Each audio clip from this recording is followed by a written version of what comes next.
ကိုရှိမင်းနဲ့ရေးကြည့်ပြောစရာရှိလို့ Go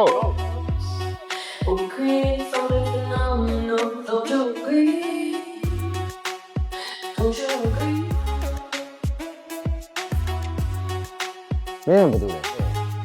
ဘာကိစ္စရှိလို့လဲ ကျမဘာလုပ်လဲဆိုတာအရေးမကြီးပါဘူးကိုရှိမင်းတိတ်ထားတဲ့သတင်းတစ်ခုကျမလာကြည့်အခုကိုရှိမင်းရှာနေတဲ့ရွှေရုပ်ဘယ်မှာရှိနေလဲဘယ်